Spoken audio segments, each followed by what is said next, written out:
आपल्यासोबत आमचे प्रतिनिधी सागर आव्हाड जोडले गेलेले आहेत। सागर, सध्या बातमी समोर येते ओमराजे निंबाळकर हे पुण्यात आल्याचं समोर येत आहे। त्याचे फोटो सुद्धा समोर आलेले आहेत। काय अपडेट आहेत?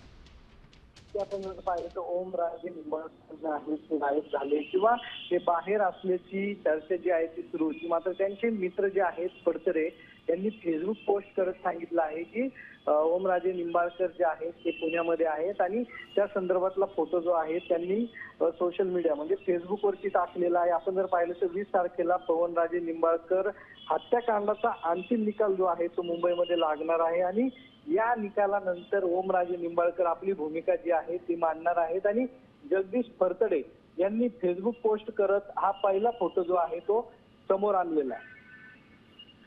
जी, धन्यवाद सागर, आपण दिलेल्या सविस्तर माहितीसाठी। आपण पाहतो यावेळेस ओमराजे निंबाळकरांचा फोटो समोर आलेला आहे, त्यामुळे ते पुण्यातच असल्याचं समोर येत आहे।